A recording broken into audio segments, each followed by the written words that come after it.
We have 2 viewers.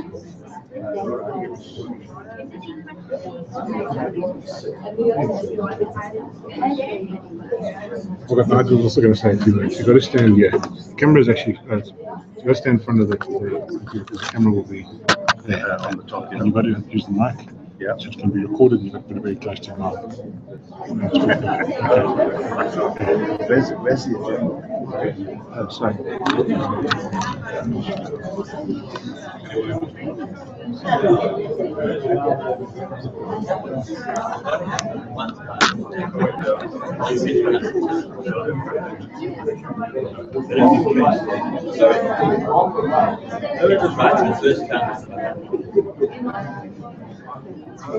It's actually got to do with types of cells. Nothing to do with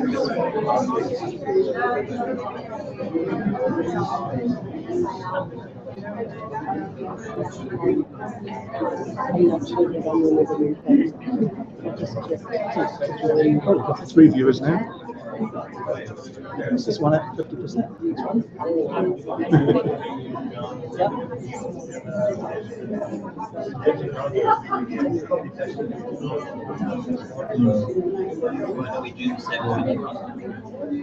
But this is what we're changing. The system.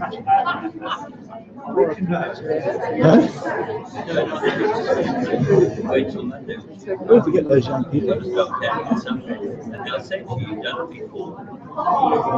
That's what you just said once on air.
Just lost a viewer.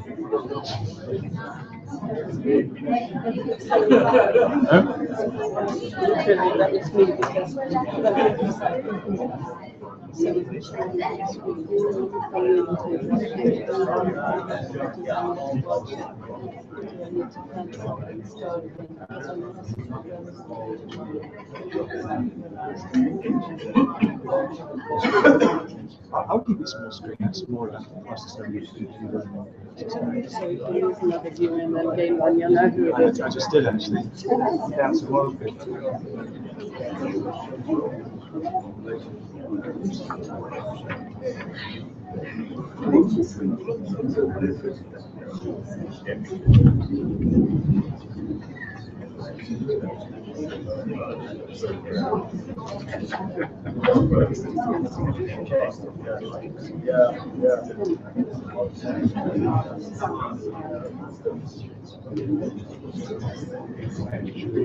It's not just a couple of minutes, maybe then so maybe just a little bit before, so you can just tell a bit about chatting.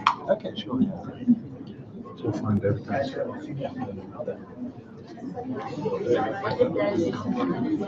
Okay, folks, we're going to get going in a moment.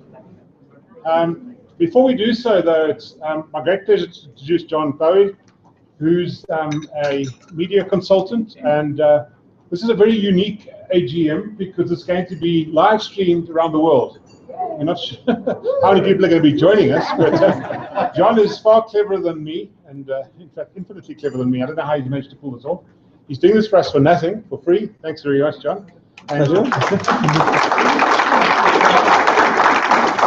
I think you need a bit of arm twisting. John's partner is Phoebe Barnard, our president. She made me an offer I couldn't refuse. So. John's just going to fill you in about exactly what's going to happen, so you all know. Thanks, John. Great, thanks. The traditional way of broadcasting would be to hire a company and do a live stream, which is quite expensive and involved. But there's plenty of methods out there these days that bring makes it possible for just the average YouTube viewer to do it themselves, and that's what we're applying here. It's a Google Hangout. It's a Google Hangout on air live, and what we've done is I think you've all received a link where you can watch it. Obviously you're here today, but if you want, for some reason you want to watch it again, go back to that link and it'll remain there. And as time goes on, maybe with next year, you'll be able to have Q&A, so you could have someone from New Zealand typing in and connecting. So it changes presentations into conversations and it makes it a more inclusive event. So it's really a great opportunity for me to kind of work with you guys to do this. So thanks a lot. Oh, and could you keep your mobile phones off, if possible? I've got to keep mine on. If I get a call, I'll get rid of it, but I've got to keep mine on because I'm using the internet. So hopefully I won't. Thanks. Is this working okay? Good afternoon, ladies and gentlemen. Welcome to the 86th Annual General Meeting of BirdLife South Africa, and I'd like to declare the meeting officially open. Regarding apologies, we've got numerous apologies, so we won't be reading them all out. But if you know of people where you'd like to record other apologies on your way out, if you don't mind doing so, and also if you haven't signed the register, if you don't mind doing so on your way out. Thank you. On to item 2 then, approval of the minutes of the 85th Annual General Meeting. I'm not going to go through all 21 pages, but if we could have a proposer for those minutes. Roy Cargill, and a seconder, Giselle Ortner, the back. Thank you. Are there any matters arising? Thank you. Well, then it's my pleasure, quite expediently, to invite our president, Dr. Phoebe Barnard, to present her 2015 address. Phoebe. Thank you. Thank you. You need to stand sort of there. I do know. Thank you very much. Thank you, everyone, and good afternoon. It's very much a pleasure to address you, and I'm very grateful that the room is full, especially since it's bucketing with rain outside, I can see. And it's good that you've all joined us. I don't have an image here. I wanted to speak to you today on the subject of, yeah, thank you. Sorry, we seem to have lost our projector. I wanted to speak to you today about a subject which may appear not immediately to have much to do with birds. But while we wait for the projector to warm up, I'll tell you that the subject is sacred ecology and the future of birds and bird habitats. And the reason I decided to speak about this subject is that I guess it's a thing about turning 50 and a few years past that. I start to feel, as a climate scientist and biodiversity scientist, that a lot of the dialogue that we need to have about birds and bird conservation has less and less to do with science and more to do with other things.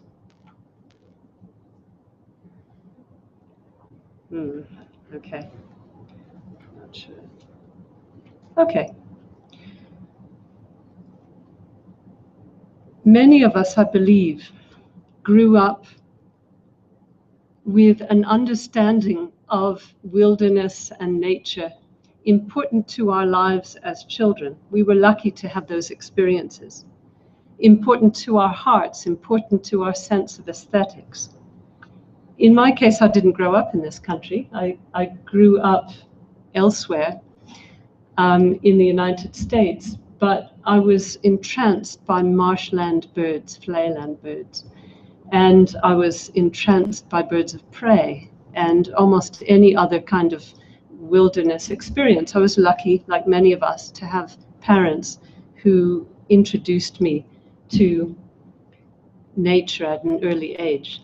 Now, I want to acknowledge Chris Van Rooyen for photographs, at least this photograph in my talk. I don't even have a decent camera.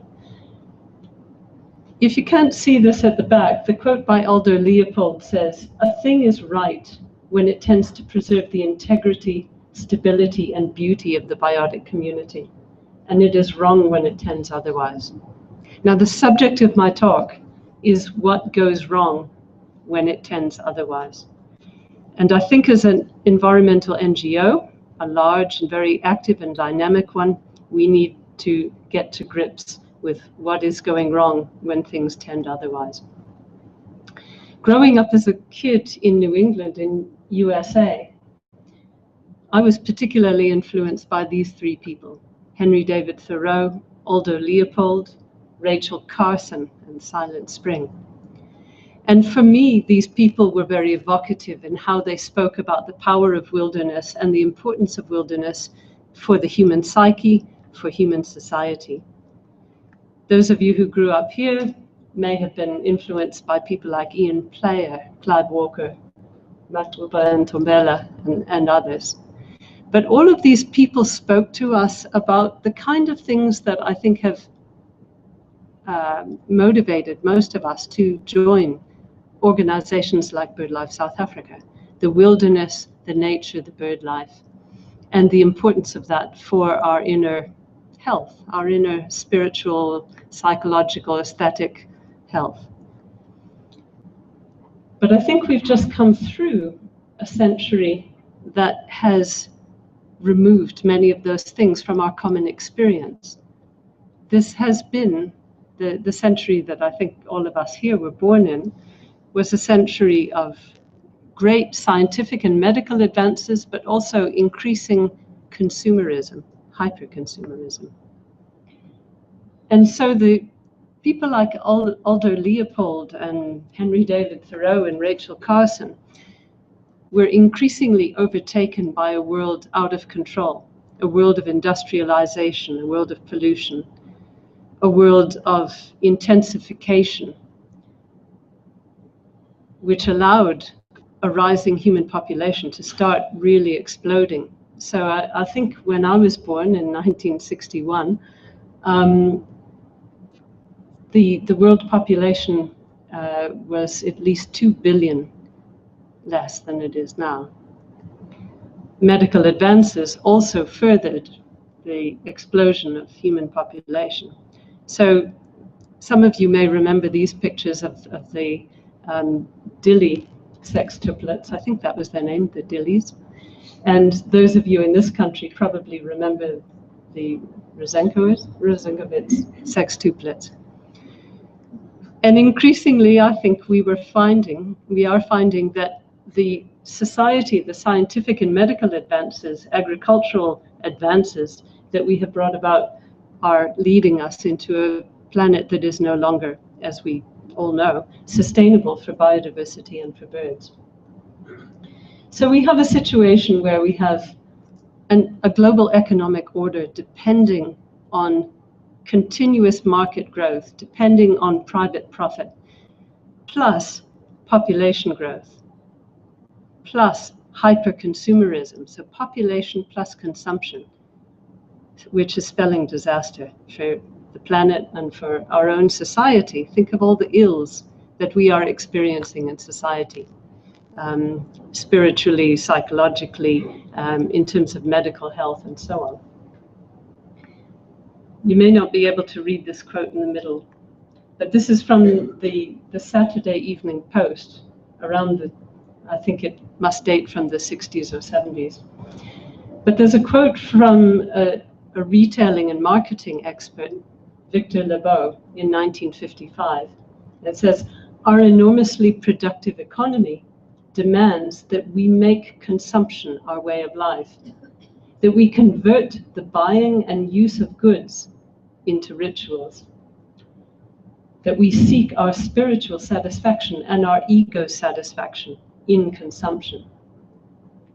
So we need things consumed, burned up, worn out, replaced, and discarded at an ever-increasing rate." Now, I don't know about you, but when I read this in black and white, I was appalled at the cynicism behind what we have ingested for most of the last part of the 20th century. And so if I may just say, the 21st century clearly needs to be something based on very different premises. The forces that drive society can be powerful forces that lead to a healthful, abundant, sustainable society, or they can grind society to a halt. And as most of you know, we have had multiple civilization failures and crashes over the last 10,000 years. We don't want to go there, but we are rapidly, as you know.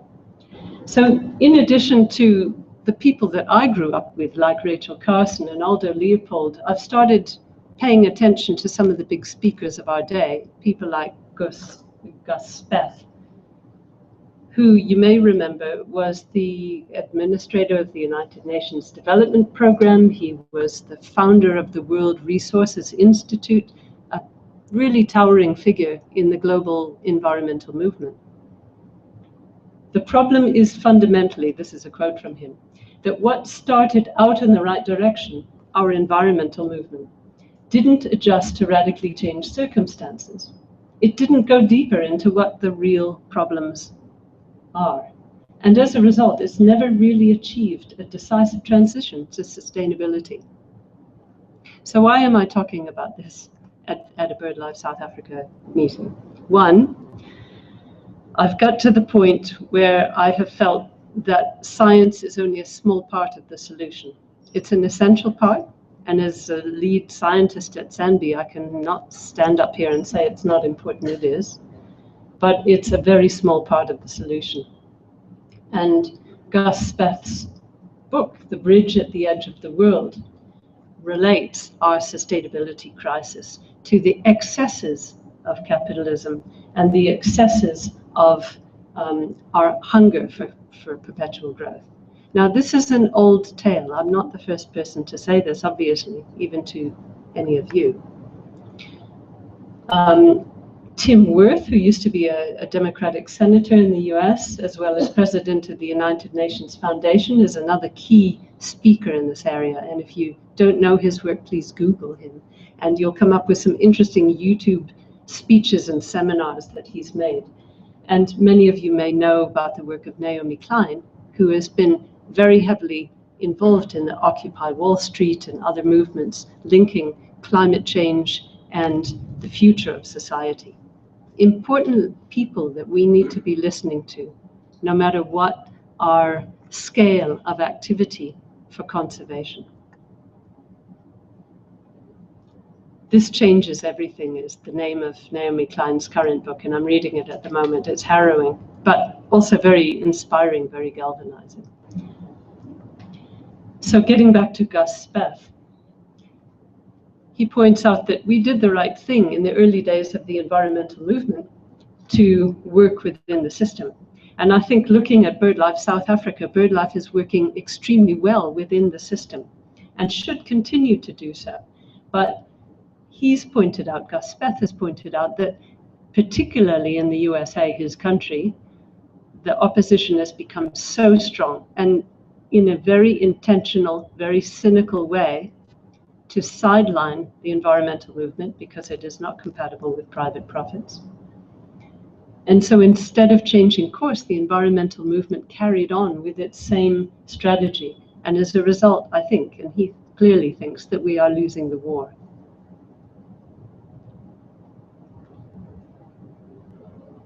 I normally don't put more than about 10 words of text on the slide, so I have to apologize for this, but this is basically the last big slide.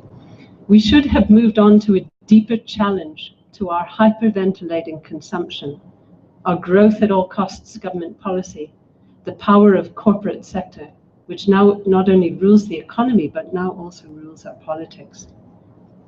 And to be a group which takes our cause to the people. Now, it's no surprise to you, I think, that the environmental movement and even our NGOs in South Africa have not always been good at this. We need to become better at this. We need to become not only a mass movement about birds, but a mass movement about sustainability and biodiversity. Because all of our good works, all of our programmatic works, are in such danger of being eroded unless we can tackle the root cause of the problem, and we haven't been. So, getting back to BirdLife, our programmatic work is absolutely crucial to the future of bird life in this country.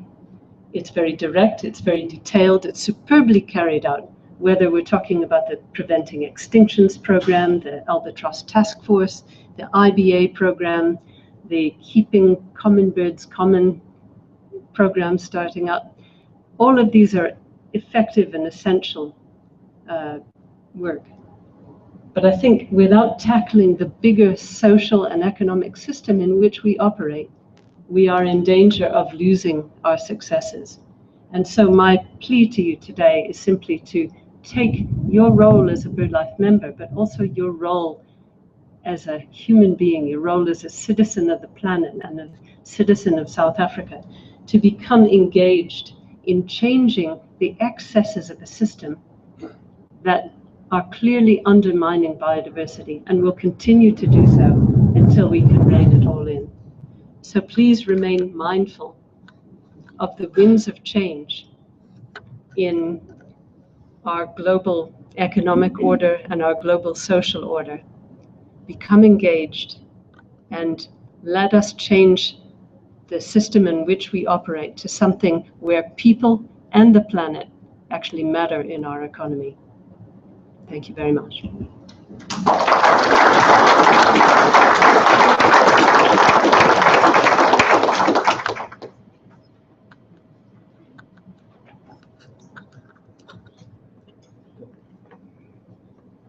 Thank you, Phoebe. Thank you, Phoebe. Through the applause, we can adopt the President's address. And it's now my pleasure to ask our CEO to present his annual report. Thanks, Mark.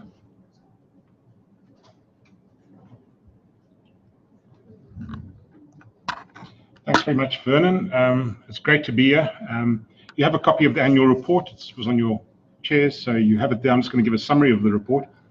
But before I do so, I'd maybe just like to say what an absolute privilege it is to be here, firstly, and secondly, what a privilege and honor it is to work for BirdLife South Africa.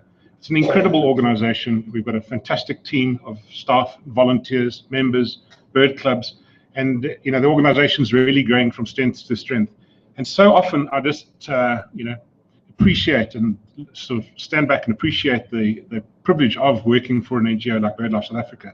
In the last 3 weeks, I've traveled to the Western Cape, where I was the Walker Bay Bird Fair, got to look at orange-breasted sunbirds. It was incredible. The week after, I took a billionaire to the Kalahari and got to look at lark-like buntings and many other desert birds. And the last weekend, Tanya and I were in Mozambique on leave, and we got to look at flocks of hundreds of crab plovers. And during this time, I just thought what an incredible privilege it is to actually have a country that has such a diversity of birds, and also reminded me of the incredible importance of our work. Okay, so we produce this annual report every year. This is the 2014 annual report, which you have.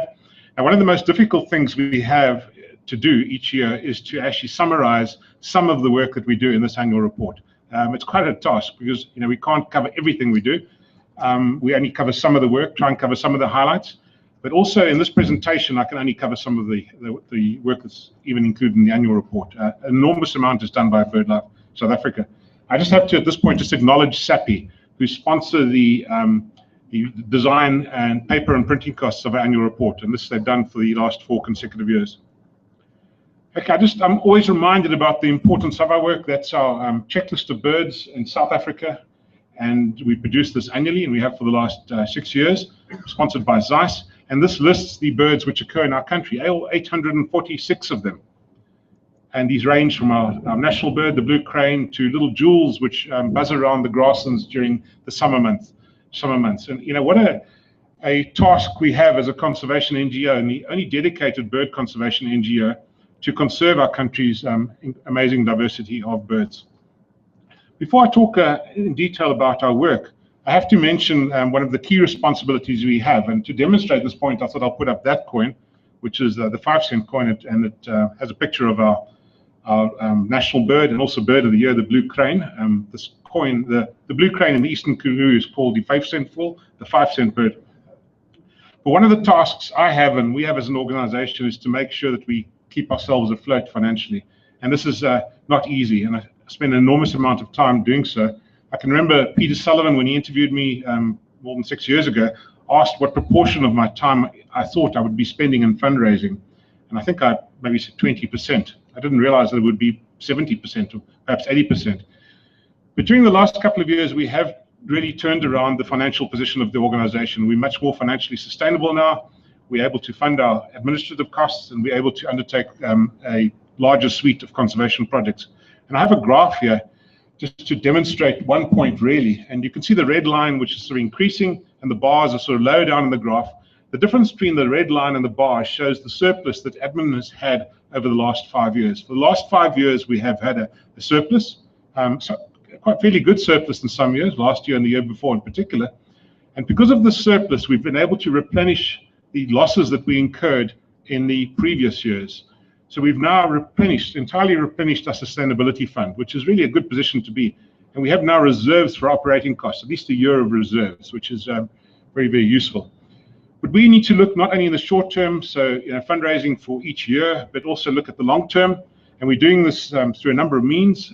We have a BirdLife National Trust, and some of our trustees are here today, including our chairman, David Lawrence. Thank you, David, for coming. So we are doing a lot of work to encourage people to support the trust and to donate money to the trust, including through our legacy program. And we have a very active legacy program. We go out and using media like our magazine, but also talks to various groups to encourage people to think about BirdLife South Africa in their walls. And Pam manages this program, and she has a fairly extensive database of people who've indicated they're going to leave us a request one day. Okay, so fundraising and the finances is very important. What's also important for BirdLife South Africa is to have a good home. And up till now, we've been Lewis House, in Blair Gowrie, and it hasn't been entirely suitable, mainly from a space point of view. We're really falling over each other. We've got several people in some offices. During our annual risk assessments, we've determined that safety is a bit of a problem. Parking is a huge problem. Sometimes we have a meeting and we've got 3, 4 cars parked behind each other. So, and the street doesn't have business rights as well. So we made the decision about a few years ago to raise money to acquire a new property in a more suitable area. And we were very chuffed just over a year ago when the Isdals offered to sponsor, to provide funding for the purchase of a new office. And we spent a lot of time looking for an office. We eventually found a property in Dunkel West in the corner of Hume Road and Jan Smuts, which we purchased and is now currently undergoing renovation and some additions. And this is a sign that's in Jan Smuts, under construction, BirdLife South Africa's new nest. Now, a lot of people have been involved in this project. Vernon Head, our chairman, is the architect. Andy Featherstone is our project manager. He's gone way beyond the call of duty, and I don't know how we would have managed without him. Many other people are contributing to this project. We have the materials donated, the paint donated, the furniture donated, what else? All sorts of things donated, the tiles and the sanitary ware donated. And I have to show you a picture of what it looks like at the moment, but don't be shocked. That's what it looks like now. So it's all being stripped, and if you go around there on Monday or Tuesday, it won't have a roof. But by early to mid-July, construction will be completed, and we will move into Isdal House, as it will be known. Prime position in Johannesburg, close to the Gautrain station on the bus route, and we think a perfect location for BirdLife South Africa, home for the next few decades. And I have to acknowledge the contributions of these two people, Neville and Pamela Isdal, who have given us in the last year and a half or so, I think about 8 million rand, not only for the purchase of this property, but also for the African penguin work that we're undertaking. The purchase of this property would have not been possible without their donation. And other people have also contributed towards this, and they will be acknowledged appropriately at the opening of the function, at the opening of the office later this year. So many people contribute to our important work, and I'm just going to mention a couple of them during the talk. And one of them is that gentleman in the middle of that image with the Panama hat, Graham Warsop, who some of you will know is the chairman and founder of the Jupiter Drawing Room, probably the most successful ad agency the country has ever seen. He founded a company a few years ago called Utopia. It's a bunch of young advertising people he calls the Bright Young Things. They were looking for a charity to work for, and we were chosen as their charity, and they've done incredible work for us during the last few years. And some of the work, the Hourglass, as you know, it's a campaign that we've run for the last 3 years. Mel Tripp, who's our senior marketing advisor, has been very involved in all of this work. The Hourglass has been up on television, animated versions of the Hourglass have been on television. It's been on billboards all over the country, been in Time magazine 3 times and elsewhere. We met with Utopia 3 weeks ago, and we're going to be starting a new campaign later this year. We've got some really exciting ideas, so watch this space. And the reason really that we're working with Utopia and working with Continental Outdoor Media, who provide us with all the space and billboards, as well as other advertising and marketing people, is that we need to create awareness about our organization and our work and birds. So one of the things we did last year is that we came up with the idea of a new event, a new festival called the Flufftail Festival, modeled on the Save Our Seabirds Festival, now called Celebrate Our Seas Festival. And a lot of planning went into this last year, and Utopia came up with this really nice logo, which has also been animated and has been put up on billboards. But the Flufftail Festival was held a month or so ago in Sandton City, and we'll talk about that at the next AGM. But just to mention another example of the exciting things that Utopia does for us. We host lots and lots of other events through the year. The Sasol Bird Fair, finally, Nikki McCartney was overjoyed that we could move the bird fair to a nice location. So we moved to Walter Sisulu National Botanical Gardens in Roodepoort and held in winter. So she was halfway there. She wanted a nice location and a nice time of the year. And I moved to the nice location, and it was a fantastic success. Lots of positive feedback afterwards. She's now managed to convince Sasol and the other partners to move it to September. So the Sasol Bird Fair will be held at the Botanical Gardens on the first weekend of September this year. So we look forward to further growth in our bird fair. We held a flock last year in the Drakensberg, Flock in the Berg, and every second flock we have a lab, learn about birds conference, and you can see the attendees of the lab over there in that image. It was a very successful lab. And then these names, Flock and Lab and many others, we have to give credit to Vernon for coming up with all of these clever creative ideas. At last year's Flock, at last year's AGM, we presented the Gill Memorial Medal to Professor Adrian Craig and the inaugural Orson Roberts Medal to Dr. John Ledger. And there they are in those two images there. Later in the year, we held our annual OWL Awards event at Misty Hills, and those were the recipients of our OWL Awards. And it's very pleasing to see the diversity of people who receive awards from us. There's black folk, white folk, young folk, older folk, and it's become a very splendid event. They received nice trophies and beautiful certificates, and we've got to thank Christopher Gregg from Charles Gregg Jewelers for assisting us with that. A couple of other events were held last year. One of them was the Celebrate Our Seas Festival, which was the old Save Our Seabirds Festival. And this festival, held in Cape Town and also now spreading to other parts of the country, including Durban, thanks to Roy Cargill and his team, continues to go from strength to strength. Last year, we had a really nice idea about trying to find out which was our favorite bird. So we ran this campaign, this poll called Vote for South Africa's Favorite Bird. It was launched in the beginning of December and then ran to the end of February this year. So it's really mostly done during this year, but most of the preparation was done in 2014. And we think it was quite a fun poll, and you can see the little banner there saying that chickens don't count. And we shortlisted our country's 846 species to 52 species, and we put pictures of them and fun text on the website, and people could go online and vote for their birds. And as you know, it was announced on 50/50 a few weeks ago that South Africans decided that the Cape Robin chat was their favorite bird. We also had Bird of the Year last year, as always, Tristan Albatross and Nikki McCartney, Christy Garland, and others developed some very nice materials, a poster which was distributed in our magazine, lesson plans which went to schools around the country, pin badges, and much more. And we'll be talking about Bird of the Year 2015 a little bit later. One of the most important publications that BirdLife South Africa produces is African BirdLife magazine. And this magazine is really going from strength to strength. I think most of you would have received the latest issue.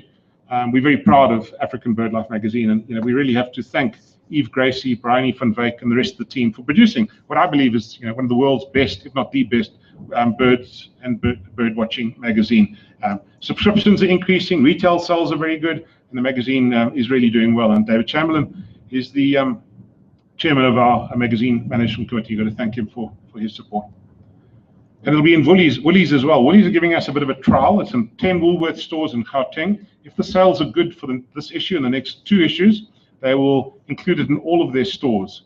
So we have a list of those 10 stores. I know David went and bought up all the magazines in one of the stores in Pretoria. So please help us there. We need to have this magazine in Woolworth stores.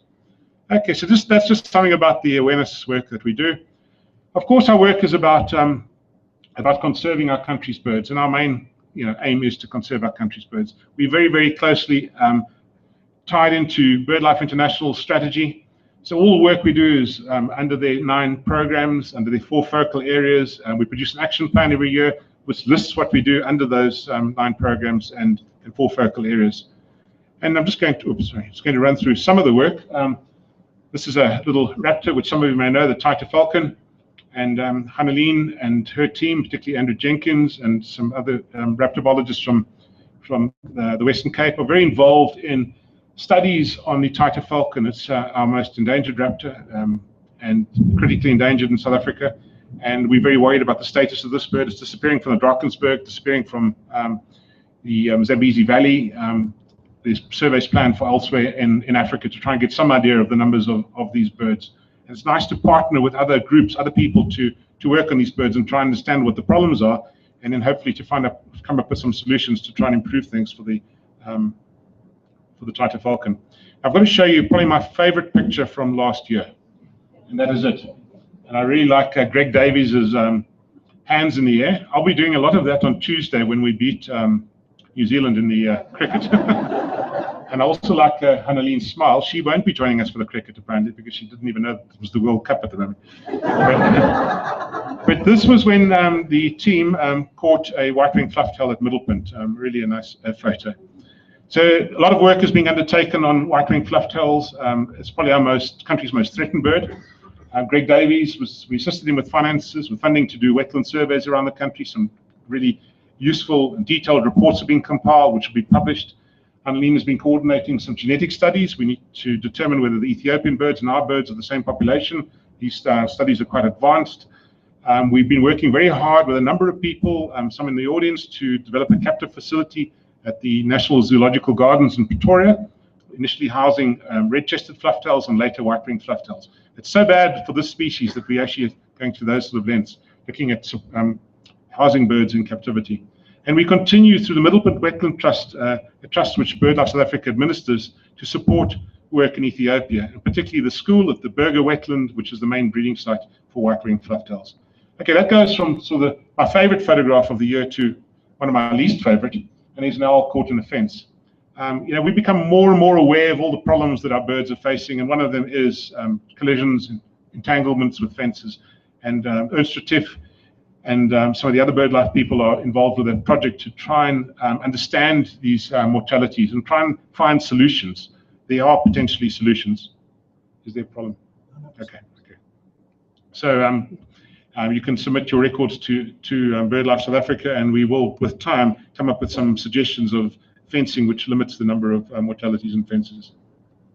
So BirdLife South Africa's work is not all reactive. Some of it is proactive. We're doing a lot of work in the renewable energy space, and I have to thank Investec for funding the work that we're doing and for funding the Birds and Renewable Energy position.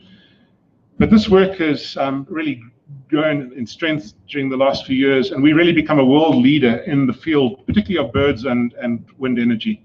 We're doing so much at the moment. Let's just summarize some of the work: building capacity and facilitating dialogue, such as capacity within the industry, with the consultants who are doing the environmental impact assessments, dialogue between the industry and between conservationists, setting standards and guiding the industry, advocacy work when there's a wind farm which we think is going to be constructed in an unsuitable locality. We've got involved in that. We're very involved with a proposed wind farm in Lesotho, Letseng, which would have had a major impact on the bearded vultures which occur in the area. So we've been very involved, Simon Gear in particular, but the rest of the team too. And then last year, because of our knowledge and our involvement in renewable energy, Annelien was invited to go across to Ecuador, where she represented BirdLife International and supported the South African government at the Convention on Migratory Species Convention of Parties. So it's nice to be involved at that level. A lot of the work we've done in renewable energy and IBA assessments and so on has been dependent on the Southern African Bird Atlas project. It's a joint project with SANBI, the ADU, and BirdLife South Africa. And this project has been of immense value, just understanding where our birds occur, understanding how common they are. The revision of the Red Data Book, which Martin Taylor's been involved with for the last couple of years, has been quite dependent on the information that's been collected during SABAP 2. And we have to thank the citizen scientists who've been assisting this project, and a number of you in the audience today. Okay, we do a lot of work on seabirds, as you all know. Bronwyn Marie's here. She's the head of our albatross task force. And I think you all know the story. Lots of mortalities in the trawl fishery and the longline fishery. We've come up with mitigation measures. There's some of them. On the left, you can see the Tory lines, which are hanging from the back of fishing vessels, which reduce or limit mortalities in the trawl fishery, and the hook pod that we've been testing, this innovative device to reduce mortalities in the longline fishery.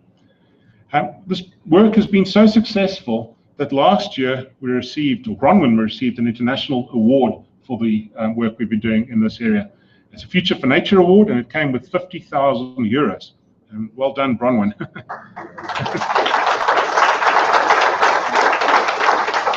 The money gets plowed back into the work of her choice, and it didn't go to terrestrial bird conservation, it went to seabird conservation. So Bronwyn traveled across the Netherlands to receive this very prestigious award. Last year also, the results of the work in the trawl fishery was published in the prestigious international journal Animal Conservation, with Bronwyn and Ross as two of the authors. And this work showed that we've managed to reduce the mortalities in the trawl fishery of seabirds by over 90%, and of albatrosses by 99%. So quite significant.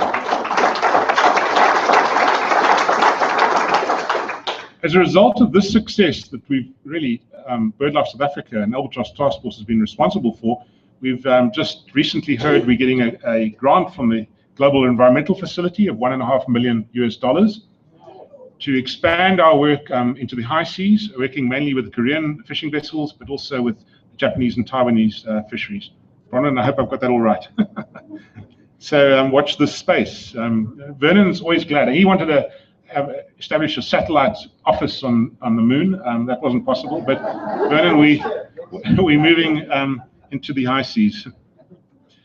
Other seabird work that we undertake is in African penguins. We're very worried about African penguins. You know, there was 1 million odd birds 100 years ago. There's less than 20,000 pairs today. We're losing 3 birds a day, 19 a week. So in our lifetimes, the species could go extinct. So a lot is being done, engaging with fisheries, engaging with governments to try and reduce fishing quotas, more fish in the sea for these penguins. But also we're going to be establishing a mainland colony for African penguins away from the Western Cape, where there's no more food. There's a mismatch between where the food is and where the breeding sites are.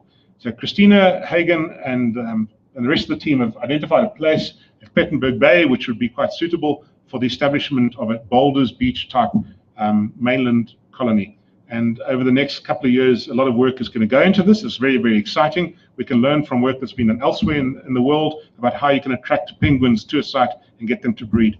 The Isdals have provided 1.5 million rand towards this project, and they're very actively involved. Pamela Isdal is she calls her the patron of the African penguin. That's right, and she's very keen on this work. We can look at the threats, but we cannot conserve our birds unless we look after their habitats. Unfortunately, that slide's not that clear. But one of our important programs is the IBA program, was called the Important Bird Area Program. It's now the Important Bird and Biodiversity Area Program. And we have 121 IBAs around the country. And Daniel and his team have been very busy during the last few years working in IBAs. And I was actually trying to summarize some of the work into a few bullets earlier today, and I was just thinking it's incredible. You need several slides to list all the work that's been done. But one of the highlights really was completing the assessments for all of the IBAs, the country's IBAs. And these aren't simple forms that are completed. They involve field visits to the sites, engagement and discussion with the landowners and the conservation authorities working in those IBAs. The team have been working very hard on the IBA directory and the IBA status report. This is the second directory. The first one was published in 1998, and the IBA status report. And both of these documents will be completed and printed within the next few weeks. So we're very excited with those. What has really been fantastic about the Important Bird and Biodiversity Area Program is the buy-in from government, and not only national government, but also provincial government. They're actually incorporating it into their conservation planning. So finally, after years and years, government in South Africa is now recognizing IBAs as important sites and using them, incorporating them into their planning. One of the tools we're using to conserve IBAs is biodiversity stewardship. And this is a new opportunity, relatively new opportunity under the Protected Areas Act to protect land without formally acquiring it, without purchasing it as a national park, for example. One of the highlights of last year was the proclamation of 60,000 hectares of one of our IBAs through biodiversity stewardship. And we're involved with stewardship elsewhere in the Mistelbelt grasslands, in Fleur-en-Flay and estuaries. And this work has been fairly well funded, particularly by the Green Trust. We raised money last year to appoint a tax specialist, Candace Stevens. She started with us about a month ago to look at what are all the fiscal and tax incentives for landowners if they protect their properties through biodiversity stewardship. And there's been some really interesting discussions, including with SARS, including with WWF, and we're very, very excited about this work. Incidentally, I have to mention that WWF, I had coffee with the CEO of WWF a few months ago, and he said that they were so impressed with the funding application to the Green Trust for this specific project that it was his opinion it was the best funding application they had received in a long time, and the kind of thing that they were pleased to see coming from other NGOs like BirdLife South Africa. And he said it was like a no-brainer for the Green Trust to support a project like that. So we're very pleased to hear those positive comments. Okay, Simon Guerra is not only a celebrity, he doesn't only read weather every morning on 702, but he also is our policy and advocacy program manager. And him and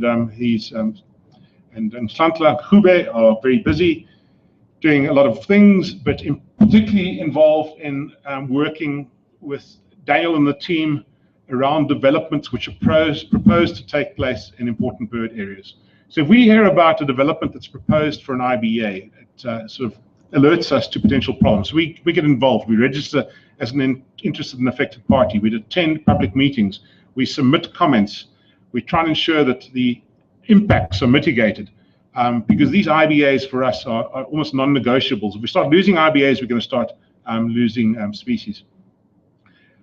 Simon and his team partner with industry. They attend South African Mining and Biodiversity Forum meetings. They've got a very close relationship with environmental law organizations, particularly the Centre for Environmental Rights and the Centre for Applied Legal Studies. One of the highlights the last few months has been the appointment of Nhlanhla, who's our Mining and Biodiversity Engagement Officer. Really good staff member, comes with he's very IT literate, has a lot of GIS skills, and great to have him on the team. It's been very encouraging during the last few months, and the last few years, I suppose, to see how the relationship between us and government, and including the Department of Environmental Affairs, has grown. And particularly around these multilateral environmental agreements, like the Ramsar Convention, the Convention on Migratory Species, and the others. And we engage with government on a very regular basis about these agreements. They have to report back to the secretariats, and there's regular conference of parties meetings, and we provide inputs into these reports, and we occasionally accompany them to these meetings. Simon has also been involved in biodiversity offset work as well, which I won't go into detail here. So there we go. There's a field trip, and I think this is around biodiversity work, stewardship work in the grasslands. So we work a lot with people, and not only landowners, but also with children. And Christy Garland, who manages our Wakkerstroom Centre, also does some of our environmental education work in southern Mpumalanga and the Free State, and she's initiated a program called the Avianator Program, which you have to hear about, rather from her than from me, because she can tell you about it with incredible passion and enthusiasm. And she's done a lot of great work to make children in the rural schools, in the areas where she works, aware of birds and the environment. And we don't visit these schools once, we visit them regularly. When we move into our new office in a few months' time, we're going to be getting new furniture from Walton's, and our old furniture we're going to donate to these schools that Chrissy's been working with. And we're also very excited about donating all of our return magazines to these schools as well, and assisting them with binoculars and bird books too. One of our flagship projects has always been the bird guide training program, which is managed by Martin Taylor, sponsored by Sasol. Unfortunately, that Sasol funding has now come to an end. Sasol has decided to spend its CSR money in other directions. But this is, as I say, a flagship project. Excuse me. And we continue to mentor the guides, train additional guides, provide our guides with the resources they need, with business cards, with uniforms, with binoculars, and so on. And Swarovski have sponsored binoculars to some of our guides, particularly those who mentor guides within the areas in which they work, and that's who, the top one. Sakamusi, yes, sorry, thank you. Receiving his pair of Swarovski binoculars, and you can see the smile on his face after he received those brilliant binoculars. We have also, Martin's been very successful involving our guides in other aspects of our organization's work as well, and there's Sakamusi assisting with a waterbird survey in Zululand, Northern Natal. And some of the guides are becoming involved in environmental education work too. We cannot just work or conserve our birds in South Africa. We've got to look further afield. Birds move around. We need to interact with our neighbors, and we do this through the BirdLife partnership. But I'm very excited to say that we've now become a supporting partner. We are now assisting other BirdLife partners. We are the very first BirdLife partner in Africa and in the Southern Hemisphere to become a supporting partner. And the RSPB provide us with funding, which funds Martin's position at the moment. He's our Partner Development Officer for Southern Africa. And we're now particularly assisting BirdLife Zimbabwe, but also getting involved in work in Angola, in Namibia. We have been working in Mozambique for a couple of years. It's really exciting that we, as BirdLife South Africa, we're recognized as a strong partner and one that could take its skills and its expertise and its knowledge and assist neighboring countries, neighboring partners. And there's just an image, Fani, you can see at the top there, he's our Finance and Operations Manager. He went up to Zimbabwe recently with Martin to assist BirdLife Zimbabwe with some of the financial work. And Monavale Flay is one of the sites which is very important in Zimbabwe, and a wetland which BirdLife Zimbabwe is actively trying to protect. Okay, we at BirdLife South Africa during recent times have been using the analogy of cricket, of a game of cricket, when we speak about our work. Now, I think most of you, except Annelien, are following the World Cup. Sorry, Annelien, she's going to beat me up after this. It's all very exciting, and I think by the end of Tuesday, we're either going to be ecstatic or we're going to be down in the dumps. But it was Ross Wanless, the manager of our Seabird program's suggestion a couple of years ago that we talk about cricket and how we score 4s and 6s and how we score centuries and how we become the top of the league, how we become the best side in the world. And it's been great fun at our staff meetings to talk about those 4s and 6s and then actually look where we've been successful. I think if you read through our annual report, this presentation, you'll understand that there are successes. We have some successes, some 4s and 6s, and in fact some centuries. Some of the Seabird work you can think is a century. So we are becoming, a top side in the world. But I have to end off by just saying we're not a team of 11. We're a much bigger team. There's a lot of you, all of you here today, and many others support us. And it's really the bird conservation work we do in South Africa cannot be done just by the BirdLife South Africa staff and the volunteers. We need assistance from everybody in the country, from members, from the bird clubs as well. So we're very grateful to our supporters, if I could put it that way, the people in the grandstand cheering on this team of 11 to make sure that we score those centuries and we become the best side in the world. And just to end off, I just have to maybe just say a few words to thank Vernon. There will be a more formal thank you later. Vernon and my term working together is now coming to an end. His term is up as chairman. It's been an absolute pleasure to work with somebody who's so much of an out-the-box thinker, driven me dilly at times, I have to tell you. But it's great to work with somebody who's so passionate about birds, passionate about the organization, who thinks so big. Vernon's come up with thousands of ideas. We've been able to implement probably 3 or 4. But yeah, it's been great working with you, Vernon. We will be thanking you more formally later. Thank you.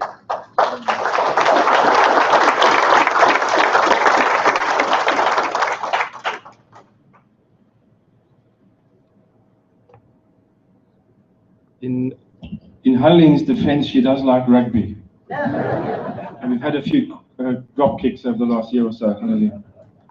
Ladies and gentlemen, I guess I'm a volunteer like all of you. So I represent you here today. And what an honor it is for all of us to be part of all of the things Mark's just spoken about. So can I have another round of applause, please?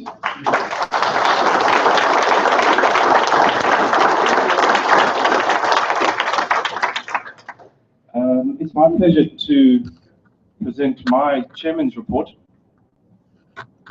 And strangely enough, sticking with Phoebe's theme of the bridge at the end of the world, well, this is what I have to say. There is this wonderful bridge between art and science. Sorry, I have to be in the right spot. There is this wonderful bridge between art and science. It is an in-between place of great importance. It is called conservation. And it deals with emotions and dreams and facts and the future. It is real and of the moral high ground. And I like to call it BirdLife South Africa. If there is a single image I would invoke to describe the phenomenal, almost magical success of Mark Anderson and his team over the last 6 years, it would be that of a very elegant, innovatively designed bridge. Over the past year, we have seen it get even stronger, spanning greater distances. Mark understands that in order to make a meaningful contribution to the protection of our natural world, we need to connect disparate parts. The scientific community with the conservation community. Corporate South Africa with the environment. Government with the reality on the ground. Our membership with our staff. The various structures within our organization with each other. Ideas with reality. Creativity with pragmatism. Wild places with other wild places. People with birds.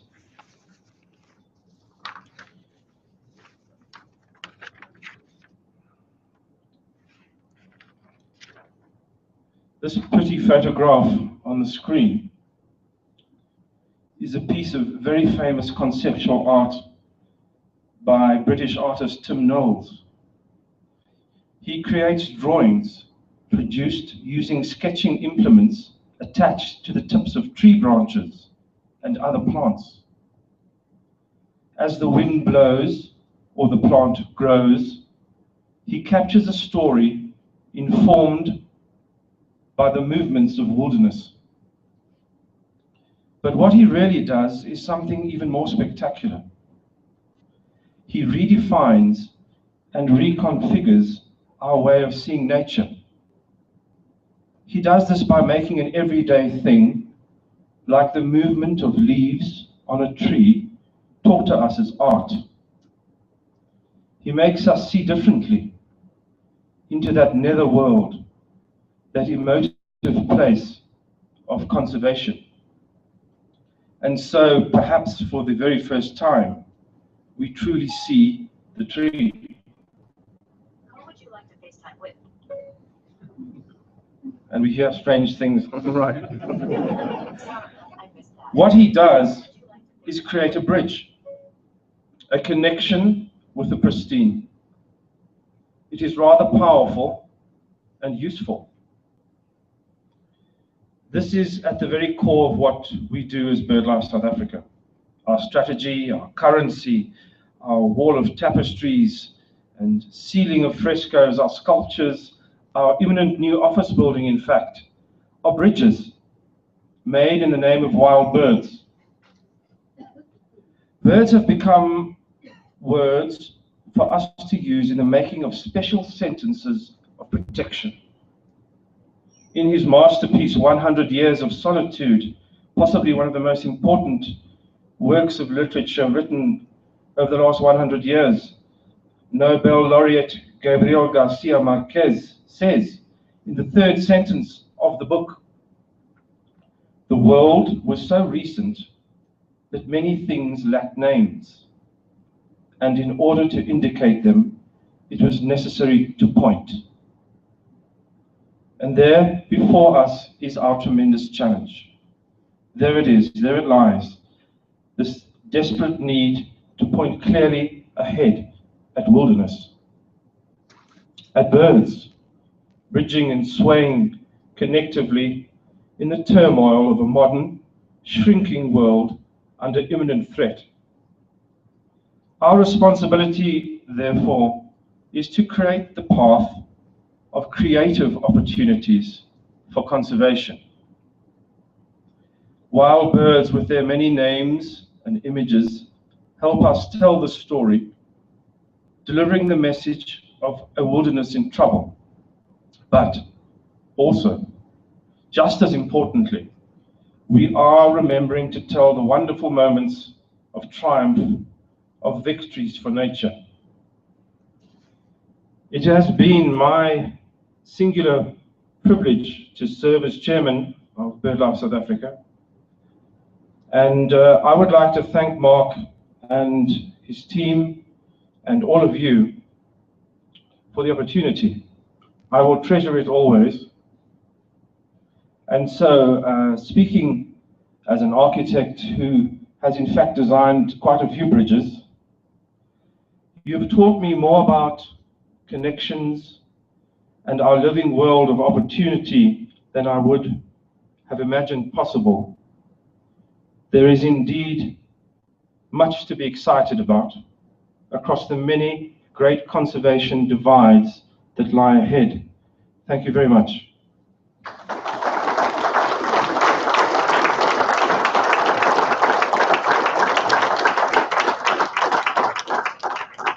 Thank you, ladies and gentlemen.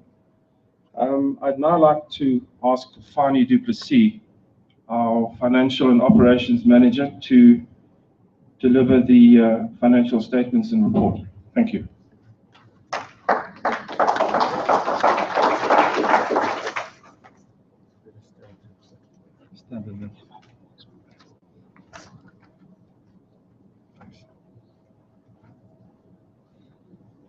Hi everyone. I'm pleased to report that the organization has achieved a net operating income for the 5th year running.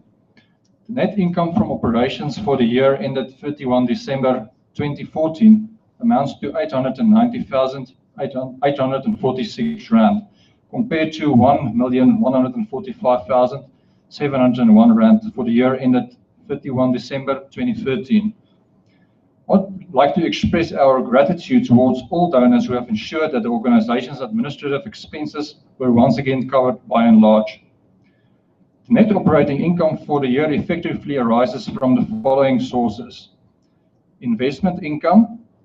In 2014, we had 752,000 Rand compared to 494,000 Rand in 2013.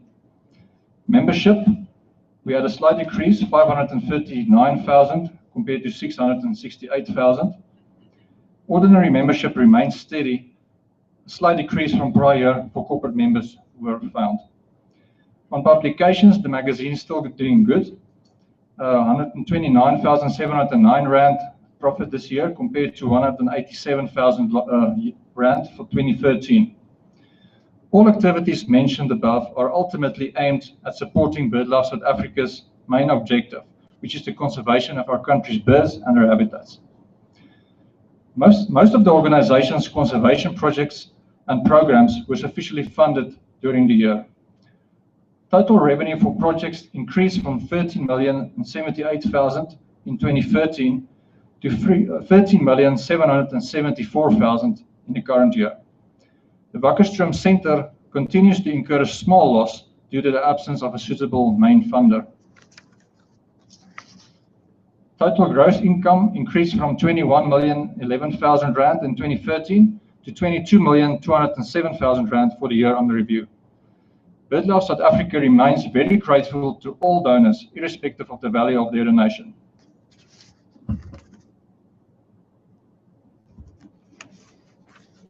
If we look at the balance sheet side of things, the financial position of the organization remains healthy.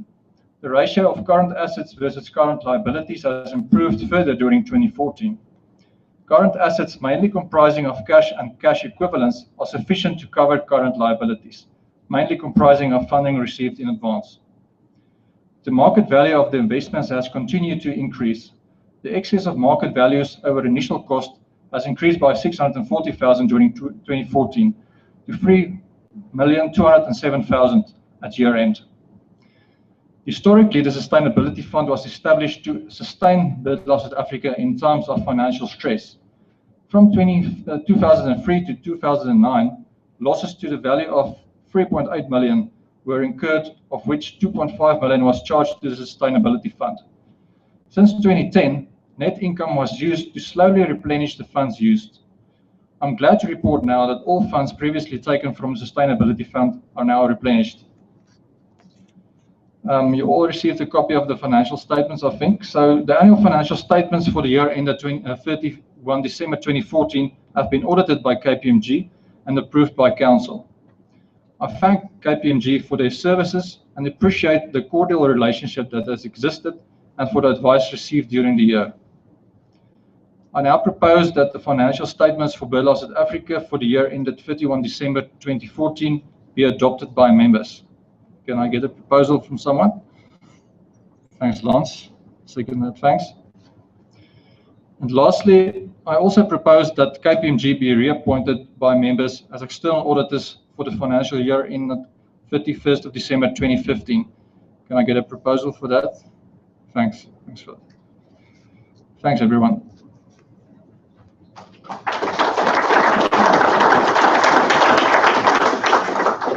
Are there any questions for Arnie?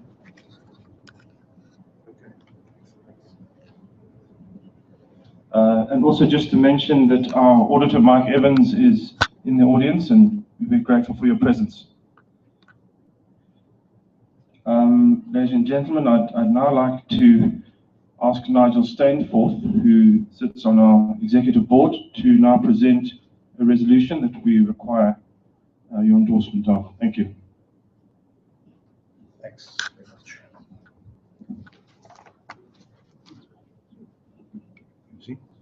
Good afternoon, everyone.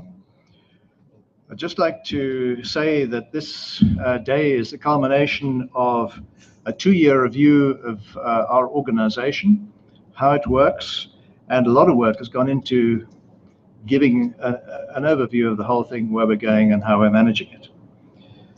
We've had to look at a time when there's a greater emphasis now on conservation than on the recreation activities. We've got closer links with BirdLife International. The membership numbers had become stabilized. We hadn't been growing them. And as a business, we've grown up to, as we've seen from Fani, nearly a 23 million rand business requiring professional management and improved governance. This is a very far cry from the organization that we used to have, and I think it requires a different look. We then, 2 years ago, started looking at it, and a new idea was developed and resulted in a proposal which was presented to Council. Council appointed an implementation committee to examine the implications of this proposal and to flesh out the individual components of that proposal. The final proposal incorporating the recommendations of the implementation committee was presented in early 2014 and accepted by Council. This proposal required a comprehensive redrafting of the Constitution, which is now presented for approval by the members. And I think this went out sometime about three weeks ago at least. So I hope you've all had a chance to look at it and absorb it. In developing this new constitution and the proposals, we've had guidance from a number of people around, and I'd like to mention some of them to show you we've had wide consultation. There's Phoebe Barnard, Professor Peter Ryan, Davy Chamberlain, Vernon, our chairman, Mark Anderson, Roger Wanless, Philip Galinikos, Lance Robinson, Mike McCulloch, Fani Duplessis, Shireen Gould, Leslie Ferrascura, Roy Cowgill, and Tim Wood. And also members of the Western Cape and Northern Region Forums, and we thank them all for their help and their input. Okay, the key elements of the proposal concern management and members and membership.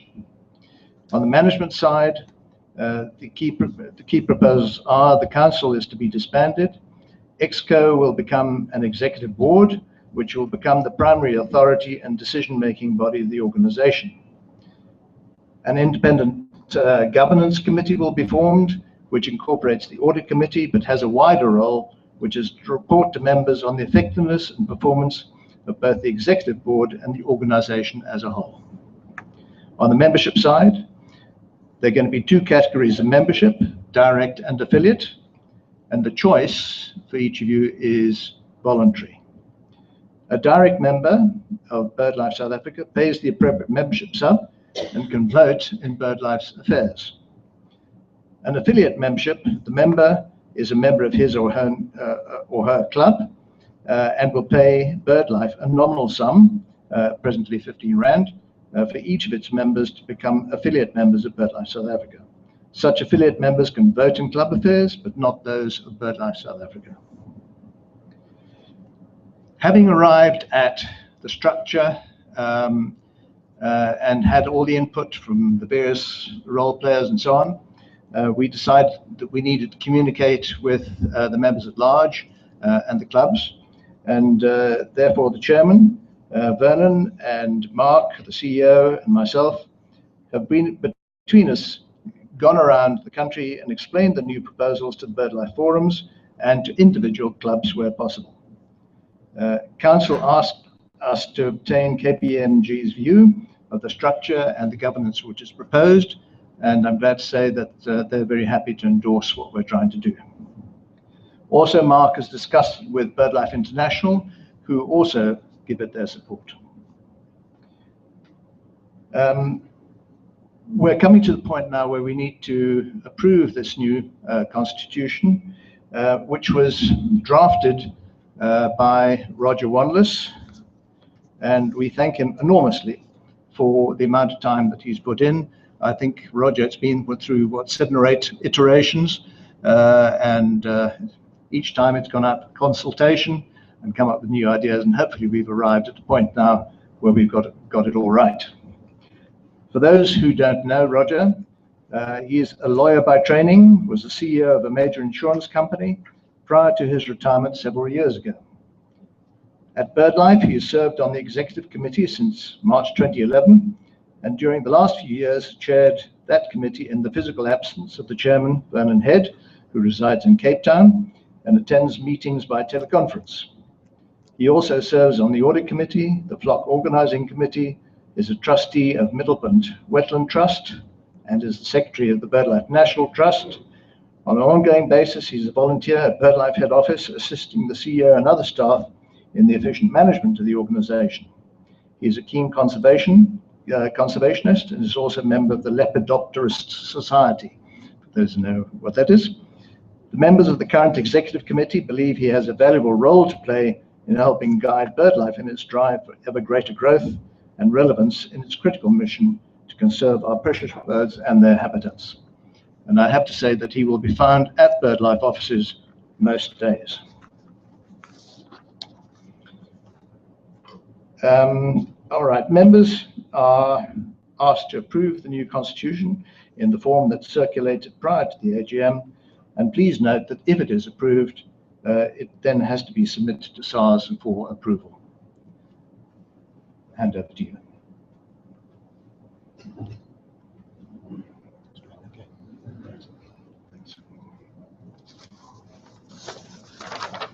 Thank you, Nigel. Could we have a proposer for the new constitution, please? Rod Cargill, and the seconder. Thanks, Andy Featherstone. Thank you. And I'd also just like us to recognize the contribution of Nigel Stainforth in putting this constitution document together. If we could give him a round of applause, please.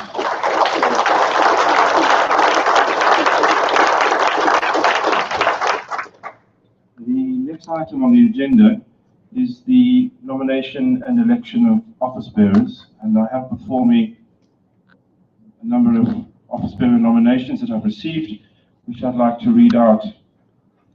The new chairman of BirdLife South Africa, Roger Wanless. We have 1 nomination which has been received, which has been duly proposed, seconded, and nominee accepted. Treasurer, Mike McCulloch, 1 nomination has been received, which has been duly proposed and seconded.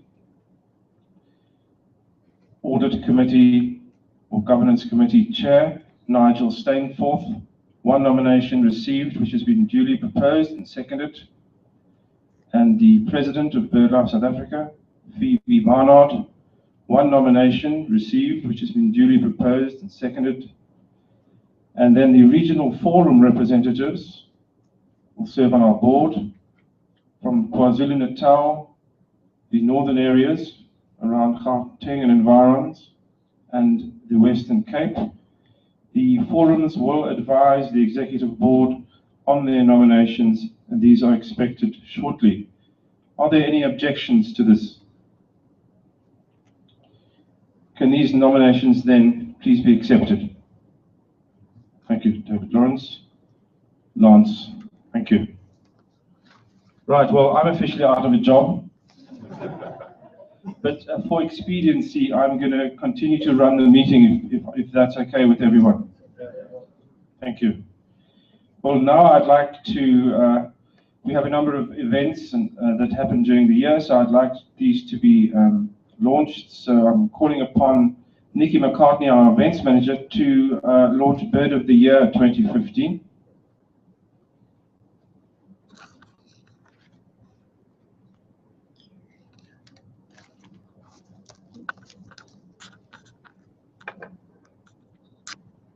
Good afternoon, everybody.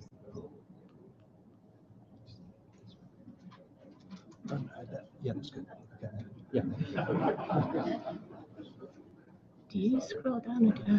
What? Do you scroll down or do I? Oh, you do that, yeah.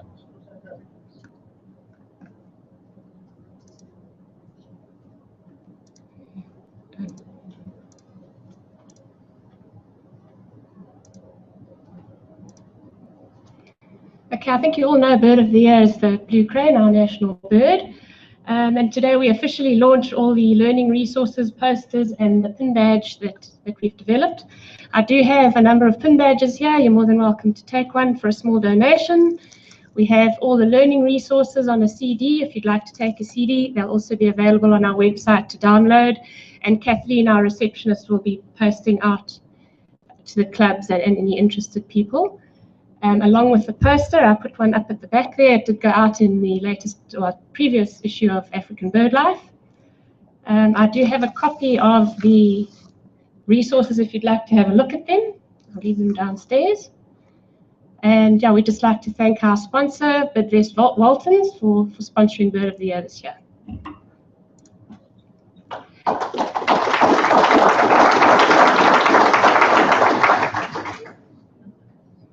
Then we also officially launch our next year's Bird of the Year at this event, which was approved this morning at Council for the sociable weaver.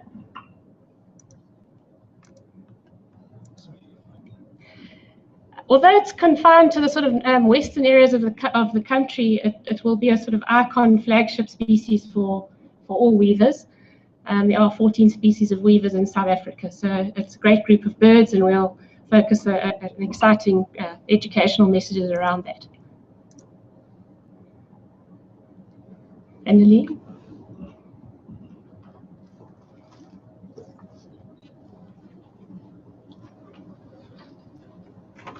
So just for order, I must introduce Hannelie, the rugby supporter.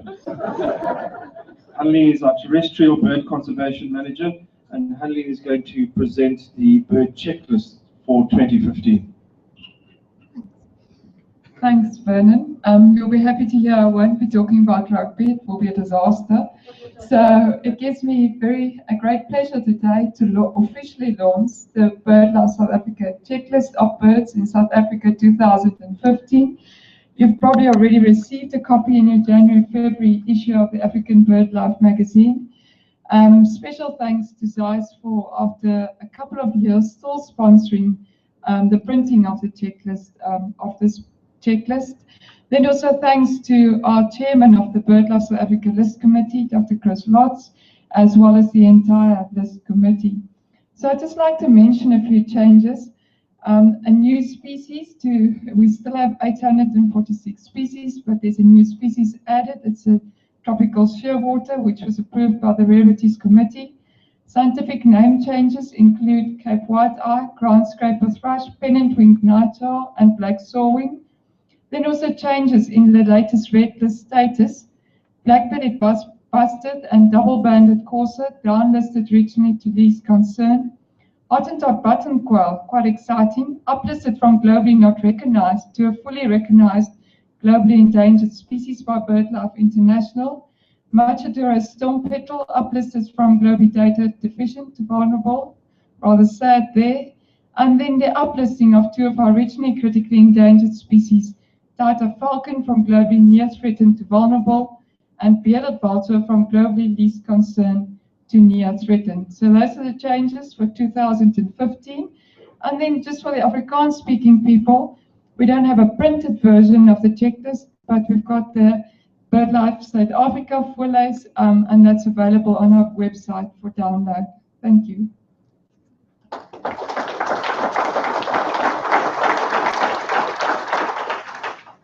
Okay, last two announcements. Flock next year will be Flock in Kruger. We're going to be going to Skukuza from the 9th to the 11th of March. And as we do every second year, it will be our lab, our Learn About Birds conference. So there'll be hopefully some more details and how to book, where to book, what to do. Everything will be up on our website. We'll put it in the newsletter. It'll be an African BirdLife.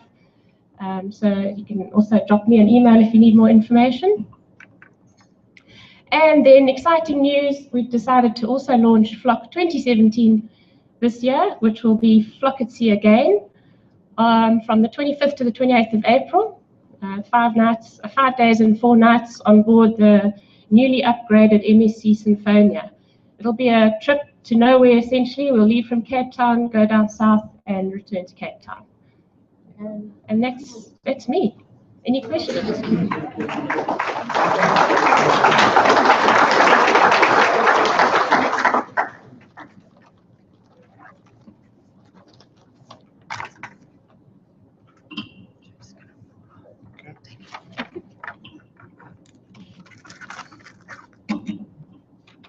Thanks, Nikki. Just to mention, the Flock at Sea, we've managed to secure quite tight control over the route, making sure we go to all the right seamounts and all the right places. So we promise some really spectacular birds, so please diarise that one. Right, on to item 12 on the agenda. Is there any other business? Okay, well then it's my pleasure to ask our president, Dr. Phoebe Barnard, to come up and present the Austin Roberts Memorial Medal Award for 2015. Thanks, Vernon. You will know that BirdLife South Africa's Austin Roberts Memorial Medal Award has been established to honor people who have made a particularly significant contribution to bird conservation in South Africa. And the Austin Roberts Award is presented at BirdLife South Africa's AGMs. The inaugural award was presented last year, as many of you will recall, to John Ledger at the AGM in the presence of Austin Roberts' grandsons, John and Pete, and we're very happy to welcome Pete back this evening for this year's award. BirdLife South Africa invited nominations last year for consideration of the 2015 award, and the closing date for these nominations was the 29th of August, at which point the selection committee made its deliberations and chose a deserving candidate, which I'm very happy to announce is Frank David Chamberlain.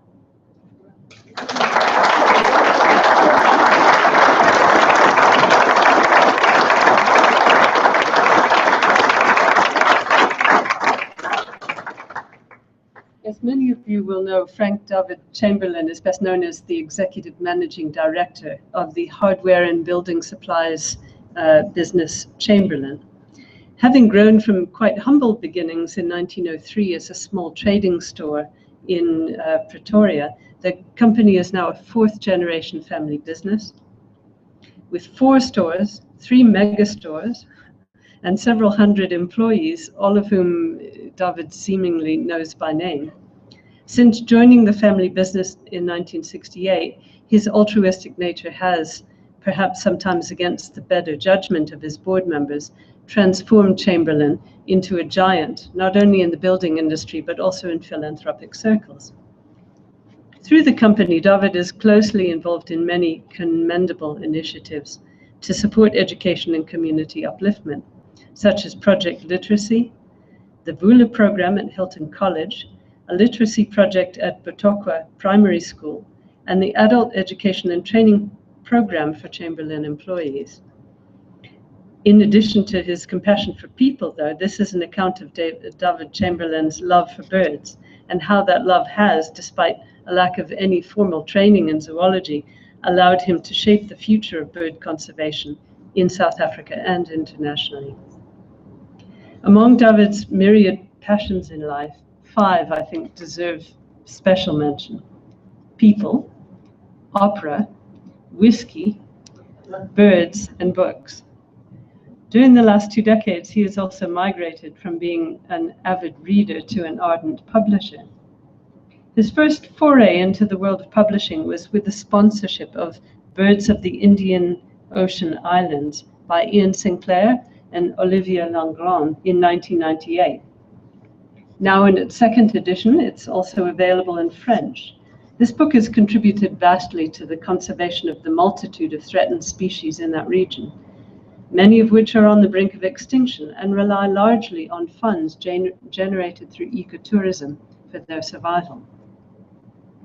When Ian Sinclair and Peter Ryan first proposed to David the ambitious publication of a single field guide to cover all of the approximately 2,200 bird species found in Africa, David saw this not just as an nearly insurmountable task, as I think most publishers would, but rather as an opportunity to contribute massively to the conservation of the continent's birds. Through his courageous sponsorship, this venture materialized as Birds of Africa South of the Sahara in 2003. Fabulous book. The success of this groundbreaking book, coupled with the many changes in avian taxonomy as a result of genetic studies, prompted a complete revision and update, including the commission of some 500 new paintings, many of which David subsequently allowed Strike Nature to be included in Cecil Birds of Southern Africa's 4th edition. And at his great personal expense, he then afforded birders the opportunity to exchange their old editions of Birds of Africa South of the Sahara for the newer version at the 2010 launch of the 2nd edition. First edition books were donated then to fledgling bird guides in remote communities across Africa in order to promote sustainable aviatourism. Now, David is a self-confessed African birding adventurer, and as many of us know, he has the life list to prove it. But he is equally passionate about the conservation and appreciation of birds at the community level. Exemplifying this is his support of the Chamberlain Guide to Birding Gauteng by Etienne Marais and Fancy Peacock, published in 2008. David furthermore recognized the importance of raising the bar in bird identification. So, as some of you know, he supported Chamberlain's LBJs by Fancy Peacock in 2012. So later that year, 2012, David was instrumental in the establishment of the bi-monthly magazine, African BirdLife, as Mark has said earlier this evening, in conjunction with BirdLife South Africa and the Percy Fitzpatrick Institute, not only through financial support, but also as chairman of the magazine's management committee, at which, as we heard, he has excelled. Many thousands of readers, from laymen that are just browsing the magazine in a dentist's office or doctor's office, to ornithologists consulting it for the latest research findings, are exposed to important conservation initiatives through this really wonderful magazine. And Mark didn't tell you, but at council this morning, we heard that in BirdLife International and at the Bird Fair at Rutland Water, the magazine was said by many people to be the best in the world in their opinion. In BirdLife South Africa, David found the ideal platform for his desire to commit to the sustained conservation of birds, and his massive philanthropic contributions enabled the organization to continue and expand its critical conservation enterprises. David has served on BirdLife South Africa's executive committee for more than 5 years. He also contributes significantly through his own Golden Bird patronship, sponsorship of various events of BirdLife, and his fervent involvement in conservation fundraising endeavors, many of which apologies, I'm working from notes kindly prepared by Pam and Mark, who know David much better than I do. Thank you, guys, for this. BirdLife South Africa's growing membership, many of whom have been introduced to the organization by David himself, and its ever-expanding scope of projects has necessitated an upgrade in infrastructure. And David recently contributed, I'm happy to note, 1 million rand toward the construction of the new offices, head offices. David's contribution to bird conservation will be equally tangible for future generations, as he recognizes the organization's important conservation work through his own estate planning and will. He also supports the important conservation work of other organizations, the EWT, WWF South Africa, and other NGOs. This really praiseworthy example has inspired many others to contribute to bird appreciation, awareness, and conservation, whether from the comfort of the office or under grueling field conditions. An example of the latter is the epic 2,700-kilometer run from Walvis Bay to Port Elizabeth by his son, Dave Chamberlain, in October 2012 to raise funds and awareness for the endangered African penguin through BirdLife South Africa and the Vida Mago Foundation. Considering the alarming population decreases of this iconic penguin, Dave decided to take action in this case, tracing the entire breeding range of this dwindling species on foot, pushing a pram through the Namib Desert, and simultaneously demonstrating that conservation is not exclusively the responsibility of scientists and nature conservation agencies. I think these are sentiments that he shares with his father. So David Chamberlain has, in both his personal and professional capacities, made a huge and far-reaching contribution to the appreciation and accessibility of birds to the public, and the conservation of birds and their habitats within South Africa and internationally. It's lovely to be able to welcome many of the Chamberlain family, David's daughter's son and sons-in-law, I believe. Thank you so much for joining us. So on behalf of BirdLife South Africa, it is my great pleasure to ask David Chamberlain to come up and accept the Austin Roberts Memorial Medal Award for 2015.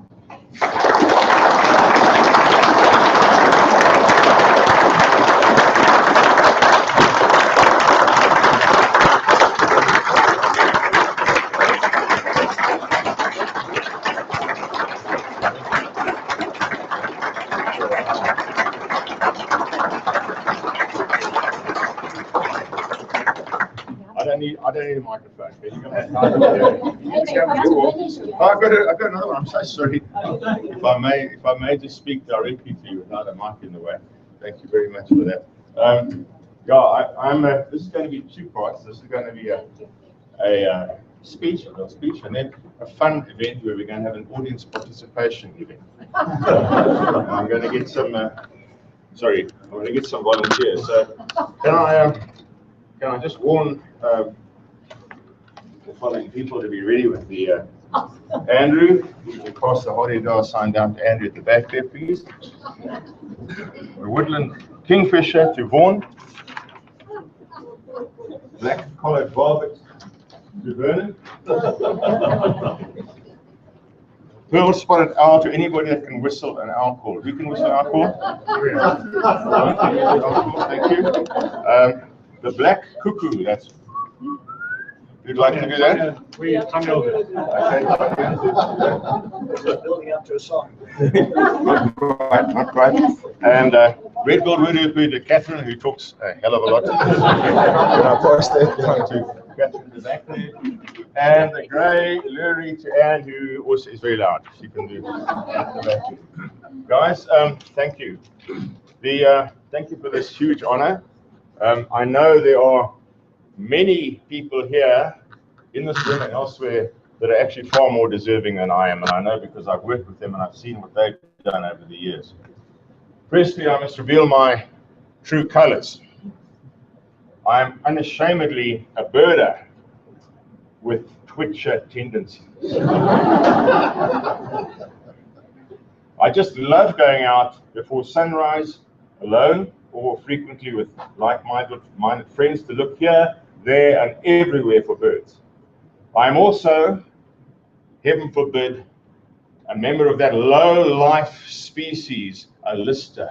Oh! I have difficulty remembering my PIN number, but after a morning's birding, I can recall every single species I've seen. And it can be over 100, and I know them all. It's amazing how your memory works to retain stuff that you want to. I've been very fortunate in having birded on all 7 continents. including Antarctica, which was awesome, but mostly in the Afrotropics. Now, where did this all start, I wonder? I suppose most of us, if not all of us, started with our parents. I think we all had to have them. Eh? My parents were Kruger Park people. They really appreciated our great national treasure. They were not fanatical, but we often made the long trek there and lived in very basic huts in those days. We took our own food. There were no shops in the Kruger Park. But we went often enough for me to get to love the bush, as we South Africans call it. We had binoculars, and we had something called Przeski. Do you remember Przeski in the old days? Yeah. But we didn't have a clue what was going on. We weren't able to put the birds in a box, which were called families. The only way we had to identify a bird then was to start at the beginning, ostriches, and page through all the albatrosses in the whole story until we got to buntings at the end. Remember that? And that's how we did it, because we had not a clue what was going on. But by that time, of course, the bird's gone. So it was very frustrating. Now, in 1984, that all changed, because Margaret and I went on a basic bird identification course at the Pretoria Zoo. Professor Smith, and then the everlasting Ulrich Ulberpryer. You might have been on courses with him. He's still going strong. We passed the scary written test. Scary test, right on. And we actually went out on field trips after that. Good friends, the Taylors, gave me the Roberts 5th edition in my 40th birthday, all that many years ago. And every important sighting is still recorded in that same book. Then the Kruger Park, Punda Maria, and Monty Brett, our leader and guru. Exciting times. Life is coming thick and fast, okay? On our first morning, we got special permission, even in those days, to leave the camp and drive up to Mafuri in the dark. Many nightjars were seen, and regrettably, a few were killed. One, by this convoy, one of the newbie birders, and we were all pretty newbie in those days, was Kate Turkington. And she and her team claimed to have identified every single nightjar seen and ever seen in the Kruger Park in flight. They were heavily fined by Monty Brett at the subsequent debriefing. Even the great Jeff Lockwood had difficulty in identifying the roadkills. We then joined the famous Santon Bird Club, and I have another confession. I've only been to one meeting in 30 years. I'm sorry, it's true, but I'm not really a bird club bot. I admire and respect the hundreds of individuals, and I hear today, that put in a huge effort on a totally voluntary basis to run the numerous bird clubs throughout the country, and I support the thousands of members in their endeavors. But I'm a bit of a loner when it comes to birding. I go on my own or with small groups. I enjoy the settings I go birding in, the wilderness, the atmosphere, the view, the serenity, and all the other stuff that comes across in wild places. Fascinating insects, birds, bees, flowers, trees, big hairy things, dangerous things.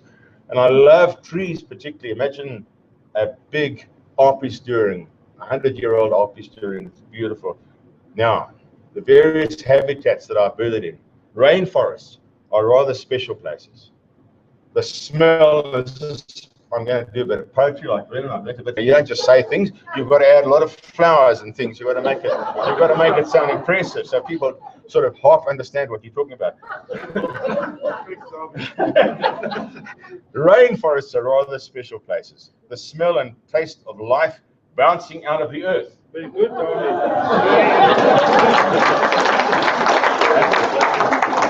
And reaching the tops of these monster trees, never quiet. Mysterious calls echoing and cicadas drowning out your target birds, but no sunsets. Deserts are special places, tough to exist in, very basic rules, survival of the fittest in the harshest conditions, space for Africa in our deserts, simplicity, quiet and cool in the early mornings and late evenings, great sunsets. Savannas are great to go birding in. That's real Africa, with our very own acacias, although the Aussies might disagree with us. You can see the birds easily moving from tree to tree. You can see the sky, the clouds, the sun, and you can see the raptors, or used to be able to see the raptors. Swamps are endlessly tempting. You never know what's going to come out of the reeds, but they are smelly and full of biting bugs. I'm a bit scared of them. Now, all this is fine and well, but all these habitats and many others are under threat. Madagascar, I was there a few months ago, has only 6% of its rainforest intact. The last big block, the Maswala Peninsula, is burning as we speak. We were there in November and it was burning in November. Many fires. The last giant Madagascar rosewood trees are being poached and illegally exported to the east. We all know the Amazon rainforest is disappearing by the day. And I believe the situation in the Congo is even worse. I've been there and I've seen the logs moving out of the Congo, huge truck after hour, every 2 minutes. I've timed it. It's just a convoy of trucks with logs going out of the Congo. The scant vegetation in our deserts is under threat from overgrazing and burning. Swamps are being drained all over the world with disastrous consequences for water availability and quality. Savannas are being chopped down for charcoal. Travel anywhere in Africa and be horrified by the scores of huge trucks hauling tons of charcoal to the fuel-starved cities. It's terrible to see the charcoal trucks moving. All these places are disappearing together with the myriad life forms that fill them. Birds, our particular interest, are a relatively small part of this big picture with above 10,000 species and growing. But for us birders, of course, they are the most important and interesting. Back to my gripping story. After some years of birding in southern Africa, the lure of places further north captured us. Kenya East in 93, Kenya West in 94. Ian Sinclair is the pioneer of African birding tours, and we were fortunate to respond to an advert and join the big man in Nairobi for the most exciting times of our lives. The then available field guides, I'm talking 20 years ago, maybe 20 years ago? Yeah. Were thin and inadequate. Taxonomy, like it is today, again, is in a state of flux. But practically every bird was a lifer. It was just wow. Everywhere you looked, there were lifers. It was so exciting. Luckily, we knew the families, so we didn't have to do the ostrich to bunting thing, which we'd done before. Ostrich to bunting. I still have scars on my shoulder where I was stood on by a large, enthusiastic pathologist, who some of you might know, on his way to see a Maxwell's weaver in the Sokoke coastal forest in Kenya. He knocked me aside, stood on my shoulder, I was on the ground, and he carried on. He found the weaver. Dozens of memorable trips to Africa and further afield followed, frequently led by Ian. Demanding, energetic, dedicated, and after the birding was done for the day, guess what? We partied. We had an absolute ball. Always a nice balance between the excitement and focus of the wild places, chasing new species, and laughing non-stop. The fun element I try to bring into everything I ever do. And as Ian says, you can't really be a serious birder. But we do have a serious role to play, because it's mainly up to us birders, twitchers, odd word there in more than one sense, to ensure that all of the above is available to future generations. In the year 2000, a regional red dot list was published, listing bird species in danger of extinction at various levels. This has recently been reviewed and records the deteriorating picture, in spite of everything we're doing, of the future, or rather the lack of future, that these species have. We now have 129 birds on the list, of which 10 are critically endangered and 38 endangered. The list includes 1/6 of all the birds in South Africa. Of the raptors, that's 1 in 4, and our endemics, 1 in 4. And of course, all the vultures are now endangered. All our vultures are not going to be there in so many. We have a huge responsibility to turn this tide. Birds as indicator species tell us what's going on in their living spaces. We desperately need to preserve habitats. It's not just the birds, it's the full range of tens of thousands of life forms that co-inhabit our country. Now, I get on to one of Mark's special areas of interest, the dawn chorus. The dawn chorus and the dawn itself that it heralds are special for all of us. Mentally, spiritually, psychologically, it seems to turn on all sorts of happy, peaceful switches in our heads. It's like a reboot every morning to a new world full of joy and opportunities. And that's what our birds are telling us. We're now going to have a little audience participation number. I'm not going to ask you to sing, heaven forbid. But volunteers, he's going to stand in front of each row of 2 and hold up the name of the bird. Do you mind getting up here, please? Black-collared barbet here. You guys are all ready, guys? We've got to have, who's, you're going to stand. You are black-collared barbet, right? Black-collared barbet team. Well, you guys are whistle the quills, put it on, can you know? Okay. All right. You are. Would you like to do black cuckoo? Hardy-dar. And grey lurie is going to be Pam and grey lurie, Pam, and the rest of us is going to be grey lurie. Okay. Grey lurie. Okay.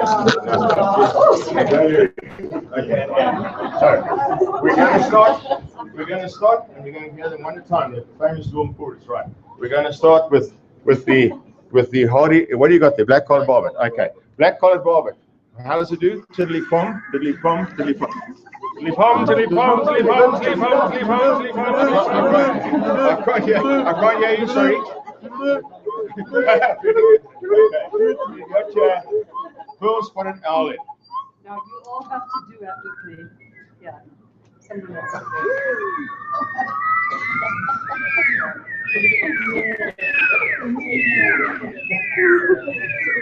Black cuckoo over here. I'm so sad.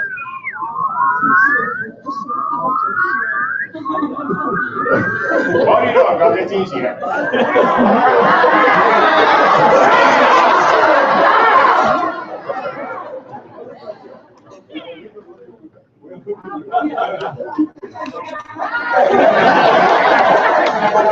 Woodland kingfisher.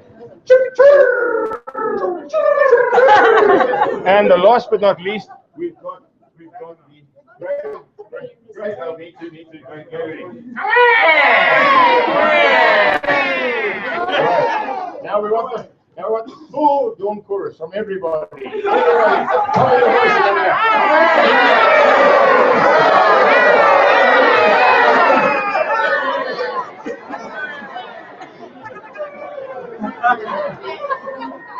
Now comes the sad bit. One by one, the birds will fall silent. Okay, we're going to start over there. So we're going to have the full Dawn chorus, and from that side to this side, we're going to slowly fall silent.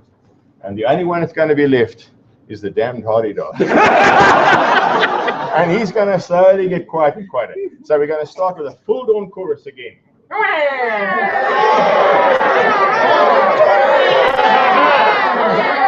Okay.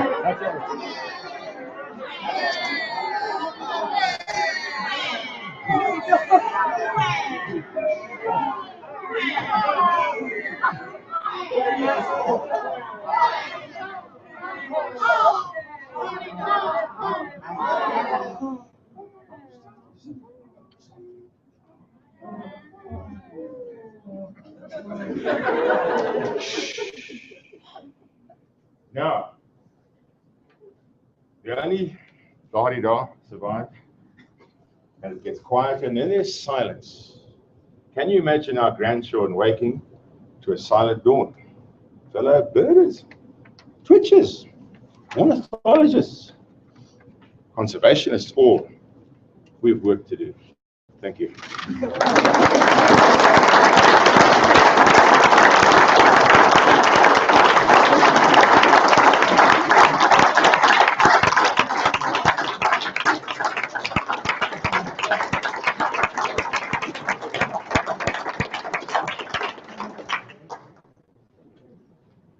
Well done, Darby. That's fantastic.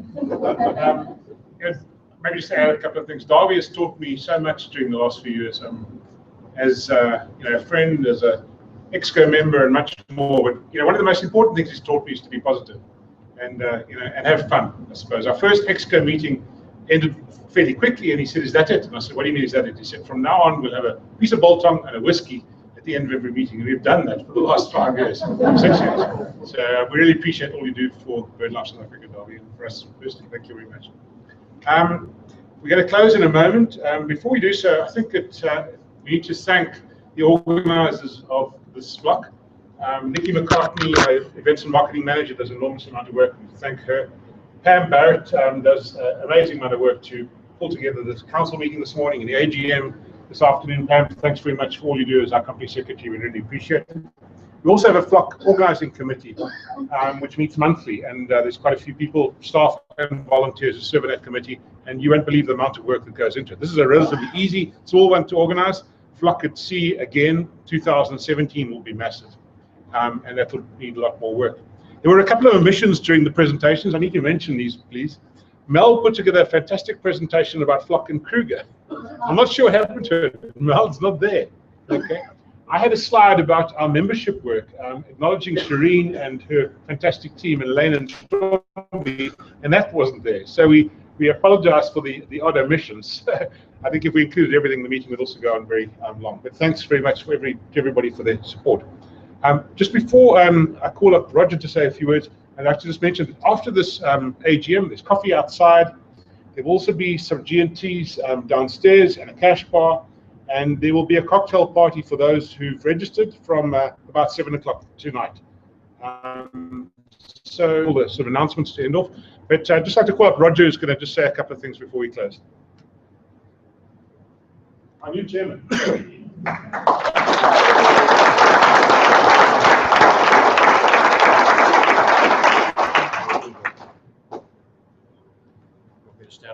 Oh yeah, you're fine there if you're okay. Whatever's good for you. Yeah, just talk. Yeah, sure. But you can use the microphone. I'll just talk loud. Firstly, may I say what an honor it is to be allowed the opportunity to chair this wonderful organization. It really is fantastic. Following the cricket idiom, can I say, Vernon, do you understand you are now given out? I'm into that. If you wish to come back onto the field, we'll allow you to field on the boundary, but that's it. Mark will continue to bowl his bounces at me like he has at you. Vernon, in his chairman's statement and the annual report, which you all have, made reference in the first couple of paragraphs, that he repeated it at the end, to change. He harked on the theme of change again and again. Well, I'd like him to know that there certainly are going to be some changes. Firstly, Vernon, I'm known amongst friends and colleagues for a fairly cerebral, measured approach. Unlike you, who's off the wall, out of the box, over the horizon, up in the clouds, anywhere except there's a change.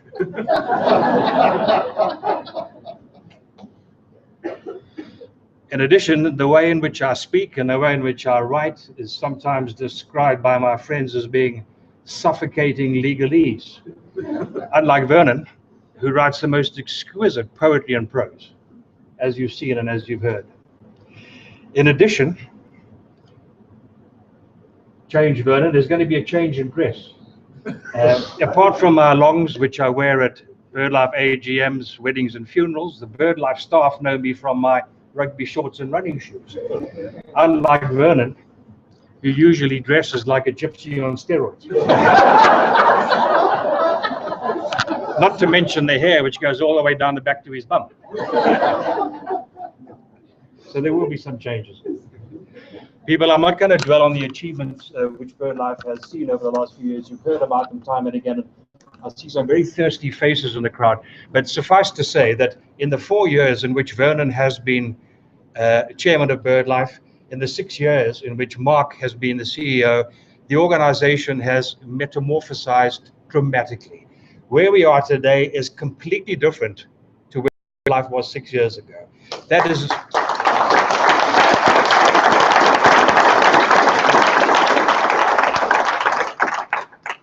due not just to the fantastic staff that we have, and they really are fantastic, but to the sponsors, to the supporters, to the people who help us, to the volunteers, but principally to Mark Anderson and Vernon Head.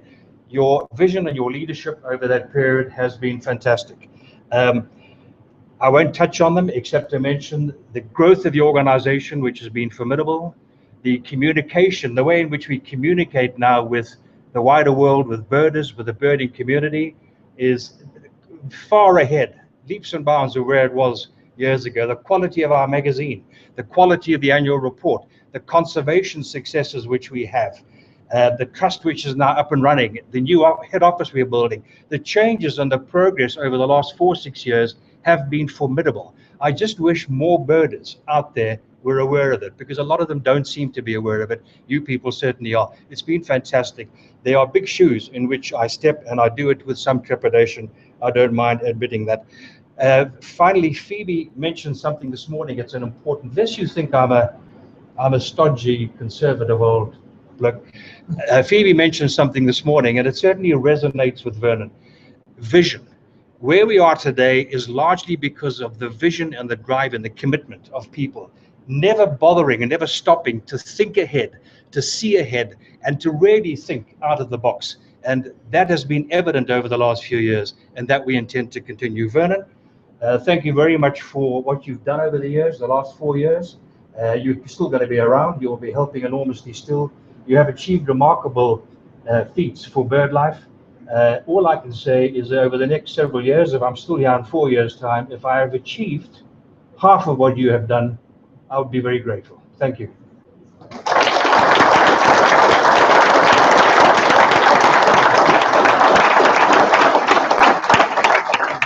you very much, Roger. And from the crazy gypsy, the meeting is now closed. Thank you very much.